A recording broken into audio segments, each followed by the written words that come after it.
안녕하세요, 여러분. 잘 지냈어요? 요즘 아들이 학교에서 있었던 이야기를 많이 들려주는데요. 3월부터 새로운 학기가 시작돼서 요즘 아들의 이야기에는 낯선 친구들의 이름이 많이 등장합니다. 제가 학교 다닐 때만 해도 이름을 들으면 여자인지 남자인지 구분이 잘 됐었는데 지금은 이름만으로는 남녀 구분을 하기 쉽지 않을 때도 있어요. 또 비슷하거나 같은 이름이 많아서 얼굴을 모른 채 이름만 들으면 무척 헷갈리기도 합니다. 매일 아들로부터 반 친구들의 이야기를 듣다 보니 이제는 제가 아들의 새로운 친구들 이름을 거의 다 기억할 수 있어요. 하지만 제 남편은 유난히 이름을 잘 기억하지 못하는 편이거든요. 그래서 남편은 여전히 헷갈려하고 있습니다. 또 한국에서는 영어 이름을 따로 만들기도 해요. 한국 이름의 발음이 외국인에게 어려운 경우가 많기 때문에 영어 이름을 따로 만드는 경우가 많죠. 저도 한국 이름의 발음이 어려워서 영어 수업을 들을 때 영어 이름을 따로 만든 적이 있었습니다. 그런데 영어 이름을 만들 때 참 고민이 되더라고요. 내가 좋아하는 외국 배우가 있거나 혹은 영화나 드라마 속 인상 깊은 주인공이 있다면 이름을 따올 수도 있겠지만 저는 생각나는 이름이 없었어요. 게다가 영어 이름이 가진 고유한 느낌이나 의미를 몰라서 영어 이름을 짓는 것이 꽤 어려웠던 기억이 납니다. 아마 외국 사람들에게 한국 이름이 그렇게 느껴지지 않을까 생각이 들어요. 그래서 오늘은 한국의 이름에 대해서 이야기해 보려고 합니다. 한국 사람들이 어떤 방식으로 이름을 짓는지, 이름에 담긴 역사와 전통이 무엇인지, 그리고 각각의 이름이 가진 느낌에 대해서 얘기해 보도록 할게요. 한국에서는 아이가 뱃속에 생기자마자 바로 이름을 지어주는 경우가 많습니다. 좀 더 정확하게 말하면 이름보다는 별명에 가깝다고 할 수 있어요. 이렇게 뱃속에 있는 아이에게 지어주는 이름을 태명이라고 합니다. 태명은 아이가 태어날 때까지 부르는 이름으로 아이가 건강하길 바라는 마음을 담아 부모가 정합니다. 그래서 태명은 아주 다양한 편이에요. 예를 들면 튼튼하게 자라길 바라는 마음을 담아서 튼튼이, 10달 동안 엄마 뱃속에 딱 붙어 있으라는 의미로 딱풀이, 복이 많은 아이라는 뜻으로 복덩이, 행운의 아이라는 의미로 로또, 10달 동안 무럭무럭 자라길 바란다는 의미로 열무 등등 엄마 아빠가 바라는 뜻을 담아서 자유롭게 짓습니다. 그런데 딱 한 가지, 태명을 지을 때 고려하는 것이 하나 있는데요. 바로 발음이 세게 나도록 지으려고 노력합니다. 왜냐하면 뱃속의 태아는 발음이 센 소리를 잘 듣고 좋아한다고 해요. 그래서 부드러운 발음보다는 센 소리가 들어간 태명을 많이 짓습니다. 그래야 뱃속의 태아가 자기 이름을 잘 들을 수 있으니까요. 튼튼이, 딱풀이, 복덩이, 로또, 열무, 콩콩이 등등 어때요? 발음이 좀 강한 편이죠? 저희 아들의 태명은 나짱이었습니다. 나짱은 베트남의 도시 이름인데요. 즐겁게 여행한 후에 생긴 아이라서 지은 이름이기도 하고요. 짱이란 말은 최고 또는 대장이란 뜻이에요. 그래서 나짱이란 말은 내가 최고란 의미가 담겨 있어요. 부르기도 좋았고 의미도 좋아서 양가 부모님들도 아주 좋아해 주셨던 태명입니다. 태명을 짓는 것은 그렇게 오래된 문화는 아니에요. 2000년대 초반부터 본격적으로 유행하고 정착하게 되었는데요. 그 이유는 의료기술의 발달이라고 볼 수 있습니다. 예전에는 아이가 태어나기 전까지 아이의 생김새나 형태를 눈으로 확인할 수가 없었는데 2000년 초반부터 산부인과 초음파 검사가 대중화되기 시작했어요. 그러다 보니 뱃속의 아이가 움직이는 모습을 직접 볼 수 있고 이제는 성별까지도 미리 알 수 있게 되면서 자연스럽게 이름을 붙이게 된 것 같습니다. 여러분의 나라는 어떤가요? 한국처럼 태명을 짓고 태어날 때까지 태명을 많이 불러주는 나라가 있다면 댓글로 알려주세요. 10달 동안 엄마 뱃속에서 태명으로 불렸던 아기들이 태어나면 한국은 한 달 안에 출생신고를 해야 합니다. 그렇지 않으면 벌금이 있어요. 그래서 아기가 태어나기 전에 이름을 미리 준비하는데요. 두세 가지의 이름을 후보로 정해놓고 아이가 태어나면 아이의 생김새나 첫인상에 따라서 최종 결정을 합니다. 지금은 부모가 원하는 대로 이름을 짓지만 불과 4, 50년 전만 해도 집안마다 돌림자를 꼭 써야 했습니다. 돌림자를 다른 말로 학렬자라고도 하는데요. 한 집안에서 촌수가 같은 형제나 사촌들이 이름에 공통으로 넣는 한 글자를 뜻해요. 보통 한국의 이름은 세 글자인 경우가 많은데 맨 앞에는 성, 그리고 그 뒤에 두 글자가 이름인 경우가 대부분이죠. 그런 경우 이름에 쓰이는 두 글자 중 한 글자가 돌림자인 경우가 많았어요. 즉, 우리 집안 사람이라면 이름을 지을 때 같은 자리에 같은 글자를 쓰자고 약속하는 겁니다. 예를 들어 큰아들의 이름이 민수, 둘째 아들의 이름이 민호, 사촌 형제의 이름이 민우라면 이 가족은 이름의 첫 글자 민을 돌림자로 쓰는 겁니다. 이렇게 돌림자를 쓰는 가장 큰 이유는 세대를 구분하기 위해서라고 할 수 있어요. 즉, 같은 돌림자를 쓰면 같은 세대라는 것을 쉽게 알 수 있습니다.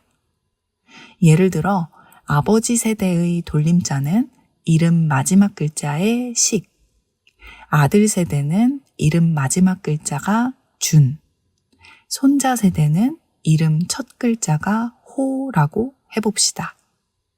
그러면 춘식이라는 이름을 들었을 때 누군지 몰라도 아버지 세대 분이라는 것을 알 수가 있어요.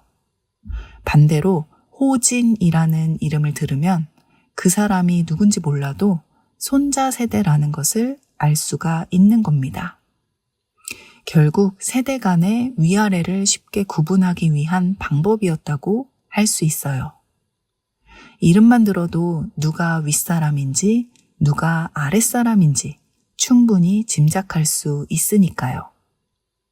다만 주로 남자 이름에 돌림자를 많이 썼고 여자 이름에는 돌림자를 쓰지 않는 경우가 많았습니다. 여자는 결혼하면 남편 쪽 집안의 사람이 된다고 생각했거든요. 그래서 여자 이름에는 돌림자를 쓰지 않았던 것 같습니다. 저희 집도 마찬가지예요. 친척 오빠들과 친척 남동생들, 그리고 제 친남동생은 모두 이름에 돌림자를 썼는데요. 저와 제 여동생은 이름에 돌림자를 쓰지 않았습니다. 그런데 사실 그렇게 서운하진 않았어요. 개인적으로 돌림자가 들어간 이름이 예쁘다는 생각이 들지 않았거든요. 반대로 제 친구는 아들이 2명 있는데요. 제 친구의 시아버지께서 꼭 돌림자를 써야 한다고 주장하셨어요. 그런데 제 친구는 그 돌림자가 너무 싫은 거예요. 약간 촌스럽게 느껴졌거든요. 그런데 결국 시아버지의 뜻을 이기지 못했어요. 그래서 아들의 이름에 돌림자를 넣었지만 제 친구가 아들을 부를 때는 다른 애칭으로 부를 때가 더 많습니다. 요즘은 많이 없어지긴 했지만 돌림자를 지키려고 하는 집안은 여전히 존재합니다. 돌림자를 지키는 것이 반드시 나쁘다고 할 수는 없지만 그렇다고 꼭 지켜야 하는 것인지 그건 잘 모르겠습니다. 돌림자를 보면 같은 세대, 같은 학렬이라는 사실을 알 수 있는 것처럼 이름에서 또 하나의 정보를 알 수 있는데요. 바로 성씨에 그 정보가 담겨 있습니다. 한국 이름에는 본관이라는 개념이 있는데요. 나의 조상이 처음 살던 곳을 나타내는 개념이에요. 그래서 본관을 알면 어디서부터 시작된 집안인지 알 수가 있어요. 또 같은 성씨지만 본관이 다를 수도 있는데요. 예를 들어 김철수라는 사람이 있어요. 이 사람의 본관은 김해 김씨입니다. 이 말은 김해 지역에서 시작된 김씨 집안의 사람이다 라는 뜻이에요. 그런데 김정수라는 사람의 본관은 경주 김씨예요. 이 말은 경주 지역에서 시작된 김씨 집안이다 라는 뜻이죠. 같은 김씨지만 본관을 확인해 보면 서로 다른 집안이라는 사실을 알 수가 있는 겁니다. 반대로 모르는 사람이지만 본관이 같으면 서로 먼 친척이라고 느끼기도 하고요. 심지어 돌림자까지 같다면 같은 집안의 같은 세대라고 생각하게 되는 겁니다. 이렇게 성과 이름에 가문의 정보를 표시하는 가장 큰 이유는 내 조상과 가문의 뿌리를 기억하자는 의미일 거예요. 실제로 한국 사람들은 어렸을 때부터 나의 본관이 어디인지 부모님께 반복적으로 들으면서 큽니다. 조상님들의 시작이 어디였는지, 우리 조상 중에는 유명한 인물이 있는지, 그들이 나라를 위해 어떤 일을 했었는지 등등 말이죠. 예전에는 같은 성, 같은 본관끼리는 결혼이 금지되었었는데요. 그 이유는 근친혼을 방지하기 위해서입니다. 즉, 친척끼리는 결혼하면 안 된다는 게 매우 중요했기 때문이에요. 오래전 한국의 왕이 존재하던 시대에는 권력을 유지하기 위해 가족끼리 결혼을 하기도 했어요. 하지만 조선시대부터는 유교 사상이 강해지면서 8촌 이내의 친척들끼리는 혼인이 금지되었습니다. 그리고 그 문화가 현대까지도 계속 이어져 왔는데요. 실제로 1997년까지 동성동본 결혼은 법적으로 금지였습니다. 하지만 유전학적으로 충분히 먼 친척일 가능성이 높고 과도한 제한이라는 비판이 많았어요. 그래서 1997년 이후 이 조항은 결국 폐지가 되었습니다. 응답하라 1988 드라마를 보면 선우와 보라가 바로 동성동본 관계였거든요. 그래서 양가 부모님들이 두 사람의 결혼을 반대하는 장면이 나오기도 합니다. 그게 바로 이런 한국 이름과 성씨의 특징이 있기 때문이에요. 지금도 성씨가 같은 사람을 만나면 본관이 어디냐고 서로 물어보는 경우가 꽤 있어요.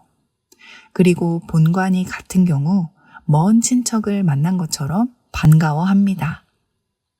법적으로는 동성동본 결혼이 폐지되었지만 아직도 나이가 많으신 어른들은 꺼려하기도 합니다. 이렇게 한국인이 관계를 맺는데 성씨와 본관은 생각보다 큰 역할을 해요. 한국 사람들의 짧은 이름 속에 이렇게 많은 정보가 들어있다는 사실. 한국인인 제가 봐도 정말 재밌는 것 같습니다.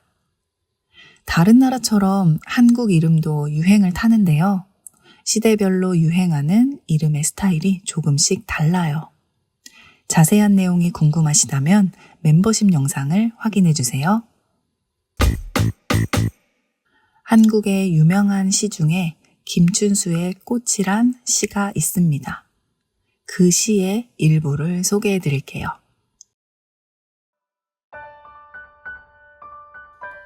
내가 그의 이름을 불러주기 전에는 그는 다만 하나의 몸짓에 지나지 않았다. 내가 그의 이름을 불러주었을 때 그는 나에게로 와서 꽃이 되었다. 한국인들이 이름의 의미와 소중함을 이야기할 때 항상 떠올리는 시인데요.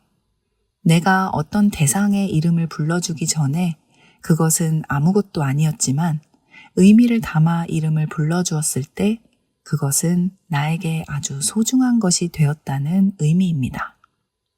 즉, 우리는 이름을 불러줌으로써 서로 소중한 관계가 될 수 있다는 뜻이죠. 이름을 불러준다는 것은 이렇게 소중하고 의미 있는 일입니다. 특히 한국은 직접 이름을 부르는 문화가 아니어서 어쩌면 더 의미 있게 다가오는지도 모르겠네요. 여러분의 나라에서 이름은 어떤 특징이 있나요? 그 나라의 특별한 특징이 담겨 있다면 댓글로 남겨주세요.